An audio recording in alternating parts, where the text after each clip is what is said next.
Hi, my name is Mette Juel Madsen, and I'm a mediator, a conflict mediator at the Danish Centre for Conflict Resolution. I actually also used to be the former director at Crossing Borders, but that's many years ago. So now I work with the Danish Centre for Conflict Resolution. And of course, conflict resolution is a very broad topic. So what I'll talk a little bit about today is how we at the Danish Centre, how we work with conflicts. Because conflicts are everywhere. They're in our everyday lives, and they're also at the society at large, globally. But how we work with, or what we focus on at the Danish Centre is that the conflicts we all experience in our everyday life. So it could be at schools, workplaces, in families. So it's those kind of small conflicts, you could say. They always feel big when you're part of them. But those are the kind of conflicts we work with. And our philosophy is also that the small conflicts in our everyday lives are also connected to the conflicts in the society at large. So what, of course, happens in the society affects us in our individual lives, but also the other way around. So how we deal with these conflicts are actually important both to ourselves in our everyday life, but also because we believe that it has an effect on the whole world, sort of in the larger perspective. So yes, I'll talk a little bit about two main things, and one is how we see conflicts. So from our perspective, what is a conflict actually? And the other thing I'll talk about is how we work with conflicts when we engage with that. And then I will end with some reflection or some questions for reflection. So first I'll say a little bit about how we see conflict. And an important perspective from us is that conflicts are neither good nor bad. I mean, conflicts just are. They're part of life, and we sort of have to accept that they will happen. They will happen in our families, at schools and workplaces, everywhere where we are together and where we're different. And we have different opinions, there will be conflicts. Of course, the expressions of conflicts can be very bad. Conflicts can turn into violence and war and oppression. But the conflict itself is just there, because there's actually also a positive potential in conflict. Conflicts can also lead to new development, innovation and new ideas, because when something clashes, it means that something is important to us. So there is an option that when we clash, if we dig into it in a constructive way, we can actually develop new ideas and get new perspectives on things. And here we are very inspired by Gandhi, who said that conflict should neither be suppressed nor explode into violence, but transformed into energy. So we shouldn't just try to hide the conflicts, and we shouldn't let them explode into violence and war and oppression, but we should try to transform the energy that's in the conflict to something constructive. Because when there is a conflict, it's always a sign that there's something really important at stake for us, because otherwise there wouldn't be a conflict. We would just leave that workplace, we would just leave that social movement, or wherever the conflict is. So it's a sign that something is important to us and that it means something to us. So our philosophy is also that we have to accept conflicts are there and dig deeper into them.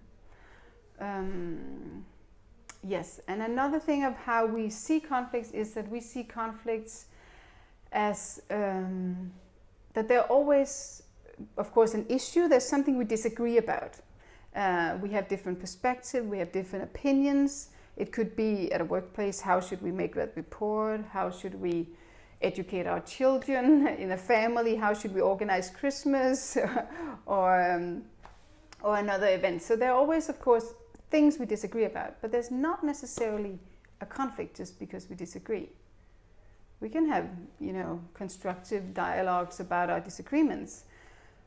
But so their conflict arises when there's also something happening between us, so in the relations between us. And that is related to how we communicate with each other about that particular issue, And it's related to those feelings that arise when we disagree, or from the way we talk about that, or do not talk about it, which is just as often the case that we don't talk about those disagreements. So a lot of feelings will arise in conflict because they sort of touch something that is really important to us. So the idea from our perspective is that in order to deal constructively with conflict, you need to work both with the issues that we disagree about, but also the relations between us and how it affects us. If we only sort of deal with the issue, but we really have been hurtful to each other, it's very likely that another conflict will happen shortly. So we need to work both with the issue, but also what happens between us. And another thing is that, of course, no conflict sort of just happens. They happen, all conflicts happen sort of within a system or within a structure. So, for example, at a workplace, what kind of conflicts will arise there will also very much depend on the structure of, for example, the leadership, the finances, the possibilities. What kind of culture of disagreements do we have at that workplace? So the idea is to that we also help people to become aware what is actually sort of the behind or underneath this conflict. So we need to look both at the issue and the relations between us, but also sort of the context or the structure that is behind any kind of conflict. So that was a little bit about how we see conflict. Now I'll say something about how we work with conflict. So when we engage with other people's conflicts, a very important principle for us is the ownership of the conflict. So we always see that the expert on any particular conflict are always the people who are involved in that conflict. So we are not expert on any other people's conflicts. Of course, we know something about conflicts in general, and we can help people talk to each other in a different way than maybe what they're used to. But we help empower people so they can themselves deal with the conflict. The idea is that people are the experts, and they're also the ones who know where does this situation really hurt, and where is it really, what is the importance of it.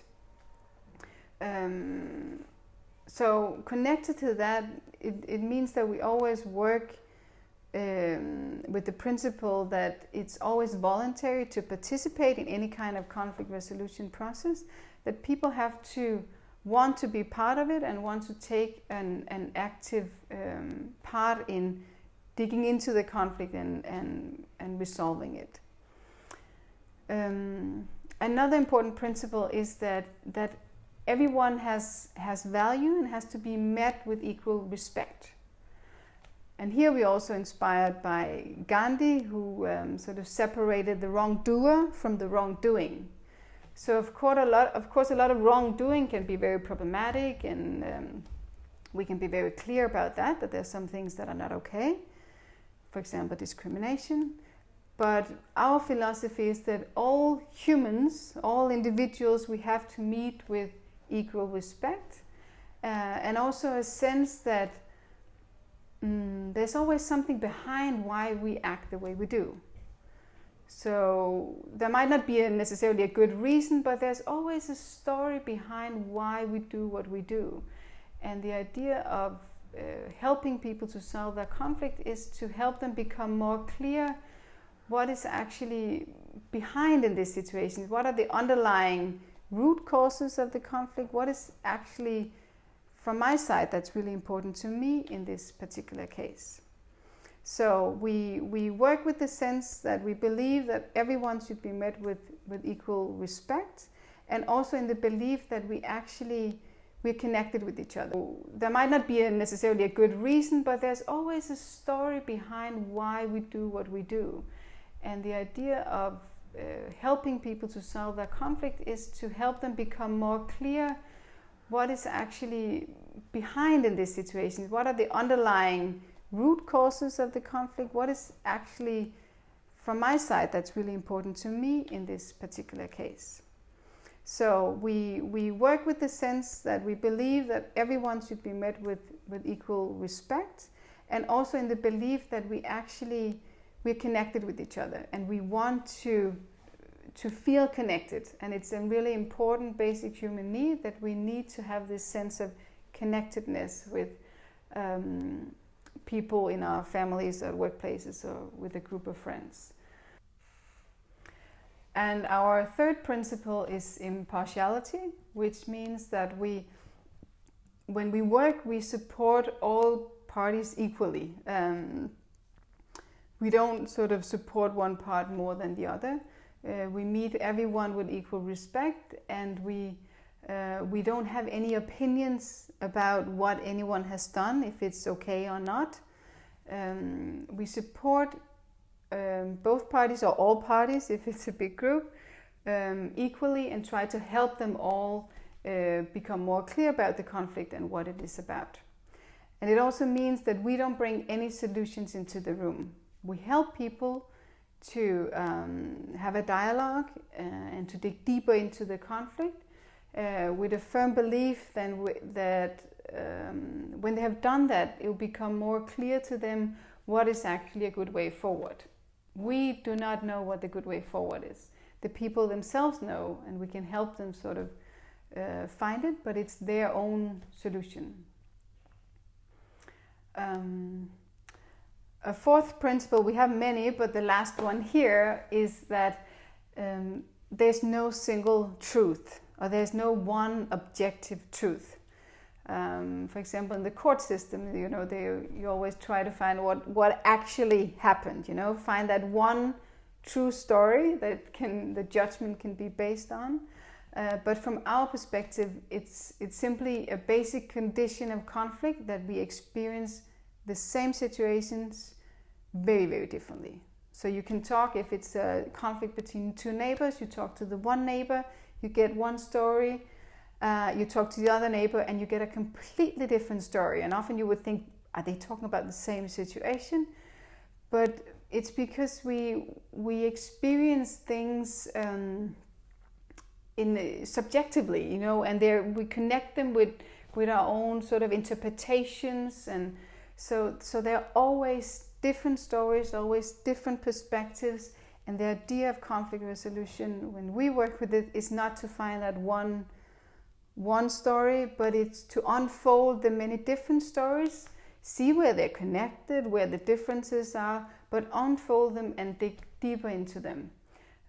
So that's also very important, that when we go into the conflicts, we don't try to find that one truth, because it's not there. So that was all I wanted to say today. In the end, I would like to invite you to reflect on, first, how do you deal with conflicts in your life, in your study group, here at the course maybe, or at your workplace, in your family. How do you go about when there is a conflict? And the other invitation to reflection is to reflect on what is the culture of conflict in the different settings where you are, in your family, in your workplace, etc. So what's the culture there? Do you sort of have the way you've grown up maybe is that you try to hide the conflict whenever there's a disagreement? That was how it was in my family, I can say. Whenever there was a disagreement, we thought, oh, this might be a little bit dangerous, let's not go in there, let's just try to talk about something else. Or maybe you have a culture of heavy clashes, and you're maybe saying mean things to each other, or maybe a more of culture of digging into the conflict, or it could be all kinds of, but try to look into what is actually the culture of conflicts in the settings where I come from, or where you go. And then finally, I would just invite you in general to not be shy of conflicts. Elsa Hammerik is the founder of the Danish Centre for Conflict Resolution, and she said that the fastest way out of a conflict is directly into it.